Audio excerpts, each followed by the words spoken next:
അസ്സലാമു അലൈക്കും വറഹ്മത്തുള്ളാഹി. ദുറൂസുൽ ഇസ്ലാമിലെ 8ാമത്തെ പാഠം ഇലൽ മസ്ജിദി എന്ന അധ്യായത്തിലൂടെ ഇനി നമ്മൾ പഠിക്കുന്നത് ഒരു സംഭാഷണമാണ്. രണ്ടാളുകൾ തമ്മിൽ കണ്ടുമുട്ടുമ്പോൾ ആദ്യമായി എന്താണ് പറയേണ്ടത് എന്നും എങ്ങനെയാണ് സംസാരം തുടങ്ങേണ്ടത് എന്നും നേരത്തെ 4ാമത്തെ പാഠത്തിലൂടെ നമ്മൾ പഠിച്ചിരുന്നു. ആ വാക്കുകളും പ്രയോഗങ്ങളും എന്നും രക്ഷിതാക്കളും വിദ്യാർത്ഥികളും ഉസ്താദുമാരുമൊക്കെ അവരോട് സംഭാഷണ രൂപത്തിൽ പെരുമാറുകയാണെങ്കിൽ അവർക്കതൊരു പരിശീലനവും മറക്കാതിരിക്കാനുള്ള ഒരു വഴിയുമായി തീരുമെന്ന് ആദ്യമായി ഓർമ്മപ്പെടുത്തുന്നു. ഇനി നമുക്ക് 8ാമത്തെ പാഠമാകുന്ന ഇലൽ മസ്ജിദ് എന്ന പാഠത്തിലേക്ക് വരാം.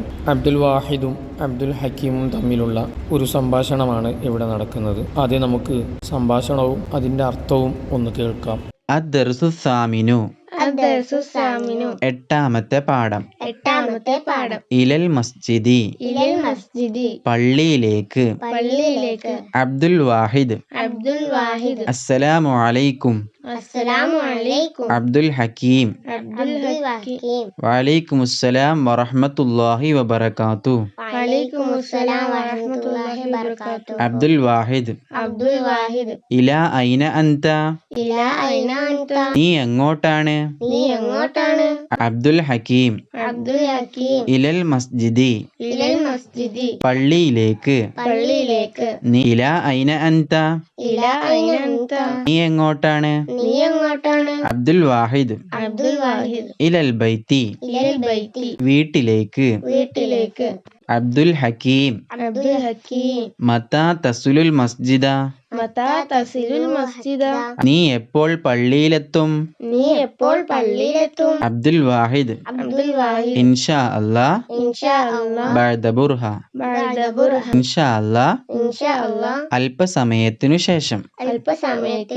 അബ്ദുൽ ഹക്കീം അസ്സലാമു അലൈക്കും. അബ്ദുൽ വാഹിദ് വഅലൈക്കുമുസ്സലാം വറഹ്മത്തുള്ളാഹി വബറകാതുഹു. ഇനി നമുക്ക് ഈ പാഠത്തിലെ തെദ്രീബാത്തിലേക്ക് വരാം. നഖറഉ വനുഫ്ഹമു നമുക്ക് വായിക്കാം, മനസ്സിലാക്കാം. ഇലൽ മസ്ജിദി പള്ളിയിലേക്ക്. മത എപ്പോൾ. ബഅദ ബുർഹത്തിൻ അല്പസമയത്തിനു ശേഷം. ഇൻഷാ അല്ലാഹ് അല്ലാഹു തആല ഉദ്ദേശിച്ചാൽ. ഇലാ ഐന എങ്ങോട്ട്. അൻത നീ. ബൈത്തുൻ വീട്. തസ്ലു നീ എത്തും.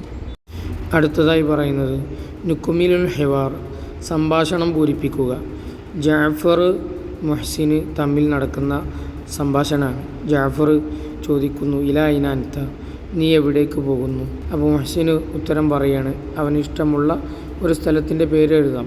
അതിൽ സൂക്ക് അങ്ങാടി എന്നോ, മലാബ് കളിസ്ഥലം, ഫസ്വല് ക്ലാസ് റൂം, മദ്രസ ഈ 4 സ്ഥലമോ അല്ലെങ്കിൽ നമുക്ക് ഇഷ്ടമുള്ള ഏതെങ്കിലും സ്ഥലത്തിൻ്റെ പേരോ ഒക്കെ എഴുതാം. പിന്നീട് മുഹ്സിൻ വീണ്ടും ചോദിക്കുന്നു, ഇലാ ഐന അൻത നീ എങ്ങോട്ട് പോകുന്നു? അപ്പോൾ ജാഫർ ഉത്തരം പറയുന്നു, ഇലൽ മദ്രസ ഞാൻ മദ്രസയിലേക്ക് പോവുകയാണ്. മുഹ്സിൻ തിരിച്ചു ചോദിക്കുന്നു, മതാ തസ്ലുൽ മദ്രസ നീ എപ്പോഴാണ് മദ്രസയിലെത്തുക? അപ്പോൾ ജാഫർ മറുപടി പറയുന്നതായിട്ട് എഴുതി കൊടുക്കുക. ഇൻഷാ അല്ലാഹ് ബഅദ ബുർഹത്തിൻ അല്ലാഹ് ഉദ്ദേശിച്ചാൽ അല്പസമയത്തിന് ശേഷം ഞാൻ അവിടെ എത്തും. ഇനി പറയുന്നത് നുൻശുൽ ജുമല കമാഫിൽ മിസാൽ ഉദാഹരണത്തിലുള്ളതുപോലെയുള്ള വാക്കുകൾ ഉണ്ടാക്കുക. അസ്സൂഖ് അൽ മൽഅബ് അൽ ഫസ്ൽ അൽ മദ്രസ 4 സ്ഥലങ്ങളുടെ പേരുകൾ കൊടുത്തിട്ടുണ്ട്. അങ്ങാടി, കളിസ്ഥലം, ക്ലാസ് റൂം, മദ്രസ. ഇനി ചോദ്യവും കൊടുത്തിട്ടുണ്ട്, ഇലാ ഐന അൻത നീ എങ്ങോട്ട് പോകുന്നു? അതിൽ ഒരു ഉത്തരം കൊടുത്തിട്ടുണ്ട്, ഇലൽ മസ്ജിദ് പള്ളിയിലേക്ക്. ഇനി പല ഉത്തരങ്ങളുമാണ് നമ്മൾ കൊടുക്കേണ്ടത്. ഒരാൾ പറയുന്നു, ഇല സൂഖ് ഞാൻ അങ്ങാടിയിലേക്ക് പോകുന്നു. മറ്റാൾ പറയുന്നു, ഇലൽ മലാബ് ഞാൻ കളിസ്ഥലത്തേക്ക്. മറ്റാൾ പറയുന്നു, ഇലൽ ഫസ്ല് ഞാൻ ക്ലാസ് റൂമിലേക്ക് പോകുന്നു. മറ്റാൾ പറയുന്നു, ഇലൽ മദ്രസ ഞാൻ മദ്രസയിലേക്ക് പോകുന്നു. ഇതാണ് അവിടെ എഴുതാനുള്ളത്. അടുത്തതായി പറയുന്നത് ഒരുപാട് സ്ഥലങ്ങളുടെ പേരുകൾ കൊടുത്തിട്ട് അത് വച്ചിട്ട് ചോദ്യം ഉണ്ടാക്കാനാണ്. ഉദാഹരണമായി അവിടെ കൊടുത്തിട്ടുണ്ട്, മതാ തസ്ലുൽ മദ്രസ നീ മദ്രസയിൽ എപ്പോൾ എത്തും? അതുപോലെ ക്ലാസ് റൂമിൽ എപ്പോൾ എത്തും? പള്ളിയിൽ എപ്പോൾ എത്തും? സൂക്കിൽ എപ്പോൾ എത്തും? മലാബിൽ എപ്പോൾ എത്തും? എന്ന് ഓരോ ചോദ്യങ്ങൾ ഉണ്ടാക്കുക. അതിനൊക്കെ ഒരേ മറുപടിയേ ഉള്ളൂ. ഇൻഷാ അല്ലാ ബഅദ ബുർഹത്തിൻ. അള്ളാഹ് ഉദ്ദേശിച്ചാൽ അല്പ സമയത്തിന് ശേഷം ഞാൻ അവിടെ എത്തും. ഇത്രയും ഭാഗങ്ങളാണ് നാം ഈ പാഠത്തിലൂടെ പഠിച്ചത്. ഇതിൻ്റെ മുമ്പത്തെ 4-ാമത്തെ പാഠവും ഈ 8-ാമത്തെ പാഠവും കൂടി നാം ഒരുമിച്ച് കൂട്ടിയിട്ട് ഒരു സംഭാഷണ രൂപത്തിൽ പരസ്പരം കൂട്ടുകാരോടും രക്ഷിതാക്കൾ കുട്ടികളോടും ഒക്കെ അങ്ങോട്ടും ഇങ്ങോട്ടും സംസാരിച്ച് പരിശീലിക്കണമെന്ന് വിനീതമായി ഓർമ്മപ്പെടുത്തുകയാണ്.